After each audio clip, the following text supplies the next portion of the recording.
Hello friends, எல்லாருக்கும் வணக்கம். இந்த வீடியோவில் நம்ம எதை பற்றி பார்க்க போகிறோம் அப்படின்னா, மெட்ராஸ் ஹைகோர்ட்டோட செலெக்ஷன் லிஸ்ட் வந்திருக்கு. செலெக்ஷன் லிஸ்ட்டை பற்றி தான் பார்க்க போகிறேன். யார் யார் பேரெல்லாம் இடம்பெற்றிருக்கு, ஸோ எந்தெந்த மாவட்டத்தில் எத்தனை பேர் தேர்ந்தெடுத்துருக்குறாங்க, இதுக்கப்புறம் பார்த்திங்க அப்படின்னா என்ன பண்ணணும், நமக்கு சர்டிஃபிகேட் வெரிஃபிகேஷன்ஸ் எங்கே வைக்கிறாங்க, எந்த டேட்டில் வைக்கிறாங்க, எப்படி வைக்கிறாங்க, சர்டிஃபிகேட் வெரிஃபிகேஷன்ஸ்க்கு முக்கியமாக என்னென்ன டாக்குமெண்ட், இது ரொம்ப ரொம்ப முக்கியமாக என்னென்ன டாக்குமெண்ட் எல்லாம் எடுத்துகிட்டு போகணும்.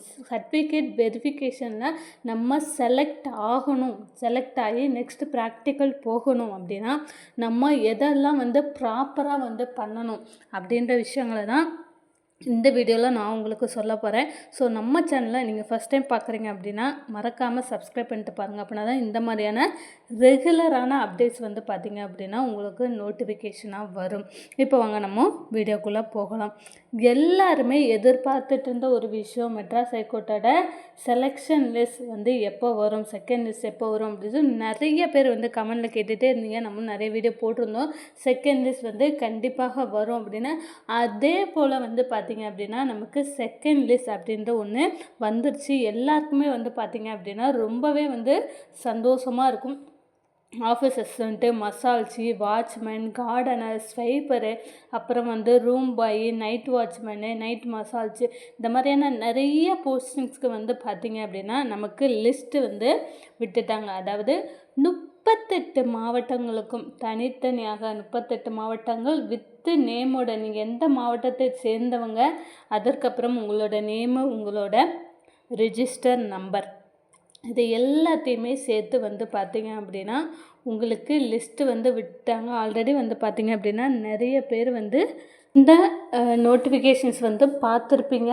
ஸோ கண்டிப்பாக தெரிஞ்சுக்கோங்க. முதல்ல பார்த்துட்டு கிட்டத்தட்ட பார்த்திங்க அப்படின்னா நிறைய பேர் செலக்ட் பண்ணியிருக்காங்க. ஒவ்வொரு மாவட்டத்துலேயுமே பார்த்திங்க அப்படின்னா 20, 30 அப்படின்னு வித்து நேமு, ரிஜிஸ்டர் நம்பர், உங்களோட டிஸ்ட்ரிக்டோட பார்த்திங்க அப்படின்னா நிறைய செலெக்ஷன் லிஸ்ட் வந்திருக்கு. எல்லாருமே நோட்டிஃபிகேஷன்ஸில் பார்த்துருப்பீங்க. ஸோ பார்க்காதவங்க போய் கண்டிப்பாக பாருங்கள், உங்களுடைய நேம் லிஸ்ட் வந்திருக்கா இல்லையா அப்படின்றது. ஸோ இது பார்த்திங்க அப்படின்னா ஆஃபீஸ் அசிஸ்டண்ட்டுக்கு மட்டும் வரல, மசால்ச்சி, வாட்ச்மேன், கார்டனர், ஸ்வைப்பர், அதுக்கப்புறமா கிளீனரு, அப்புறம் வாட்ச்மேன், டே வாட்ச்மேன், வாட்ச்மேன் ப்ளஸ் மசால்ச்சி, இந்த மாதிரி எல்லாருக்குமே லிஸ்ட்டை விட்டுட்டாங்க. ஸோ கூடிய சீக்கிரம் இவங்களுக்கான செலெக்ஷன் லிஸ்ட்டு வந்துருச்சு இல்லையா. இதுக்கப்புறம் சிவி நடக்க போகுது. இப்போது ஃபஸ்ட் டைம் பார்த்திங்க அப்படின்னா உங்கள் எல்லாத்துக்குமே தெரியும், ஃபஸ்ட் டைம் சிவி போனவங்களில் பாதி பேர் சிவிக்கு போகாமல் அட்டன் பண்ணாமல் அப்படியே விட்டுட்டாங்க. ஸோ பார்த்திங்க அப்படின்னா இப்போ செகண்டாக போகிறீங்க, உங்களுக்கு ஒரு செகண்ட் சாய்ஸ் கிடச்சிருக்கு. நீங்கள் இந்த சிவியில் கண்டிப்பாக நான் செலக்ட் ஆகணும், செலக்ட் ஆகி நான் ப்ராக்டிக்கல் போகணும் அப்படின்னா நீங்கள் என்னென்ன விஷயங்கள்லாம் பண்ணணும் அப்படின்றத நான் 1 by 1 சொல்கிறேன். ஸோ கண்டிப்பாக தெரிஞ்சுக்கோங்க. இந்த விஷயங்கள்லாம் நீங்கள் பண்ணினீங்க அப்படின்னா கண்டிப்பாக டெஃபினட்டாக நீங்கள் ப்ராக்டிக்கல் போகலாம். முடிஞ்ச அளவுக்கு அவங்க சொன்ன டேட்டை தவறாமல் நீங்கள் போயிடுங்க. ஃபஸ்ட்டு பார்த்திங்க அப்படின்னா மண்டலங்கள் வாரியாக வச்சுருந்தாங்க, உங்கள் எல்லாத்துக்கும் தெரியும். ஸோ மண்டலங்கள் வாரியாக வச்சதுனாலேயே என்னவோ நிறைய பேர் அட்டன் பண்ணாமல் விட்டுட்டாங்க. இப்போல்லாம் பார்த்திங்க அப்படின்னா கவர்மெண்ட் ஜாப் அப்படின்றதே பெரிய ஒரு கனவாக இருக்குது. ஸோ இந்த செகண்ட் சிவியில் செலக்ட் ஆனவங்க யாருமே பார்த்திங்க அப்படின்னா மிஸ் பண்ணிடாதீங்க. இது ஒரே இடத்துல தான் நடக்க போகுது. மெட்ராஸ் ஹைகோர்ட்டில் தான் உங்களுக்கு நடக்க போகுது, ஆடிட்டோரியத்தில். அதற்கப்புறம் எந்த டேட் பார்த்திங்கன்னா ஒரே ஒரு நாள் தான் உங்களுக்கு கொடுத்துருக்குறாங்க. ஸோ 15ஆம் தேதி நீங்கள் காலையில் 9 மணினா 8 மணிக்கே நீங்கள் போயிடணும். நீங்கள் எந்த டிஸ்ட்ரிக்டில் நீங்கள் இருந்தாலுமே தயவு செய்து பார்த்திங்க அப்படின்னா அந்த 15ஆம் தேதி நீங்கள் காலையில் அங்கே இருக்கிற மாதிரி போயிடுங்க. இல்லை சொந்தக்காரங்க யாராவது இருக்கிறாங்க அப்படின்னா நைட்டே தங்கிட்டு காலையில் ரிஃப்ரெஷ் ஆகி நீங்கள் போனீங்க அப்படின்னா உங்களுக்கு ரொம்ப யூஸ்ஃபுல்லாக இருக்கும். ஃபஸ்ட்டு நீங்கள் போயிடுறது நல்லது.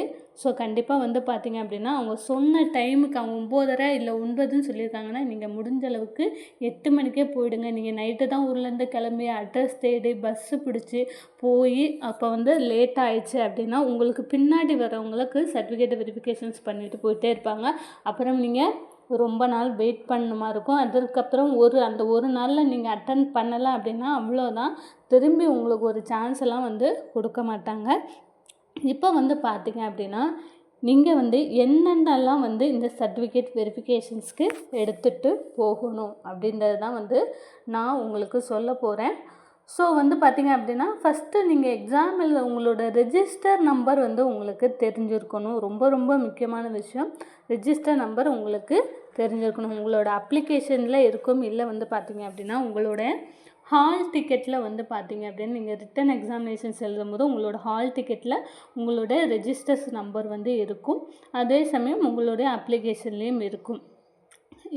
இருந்தாலும் இதில் வந்து பார்த்திங்க அப்படின்னா உங்களோட லிஸ்ட்டில் ஒரு ரெண்டுத்துலேயுமே இல்லை, ஆனால் இந்த லிஸ்ட்டில் என்னோடய பேர் இருக்குது அப்படின்னா தயவு செஞ்சு இதை ஒரு பிரிண்ட் அவுட் மட்டும் எடுத்துப்பாங்க. உங்களோட பேர் எந்த பேஜில் இருக்கோ அதை மட்டும் பிரிண்ட் அவுட் எடுத்துக்கோங்க.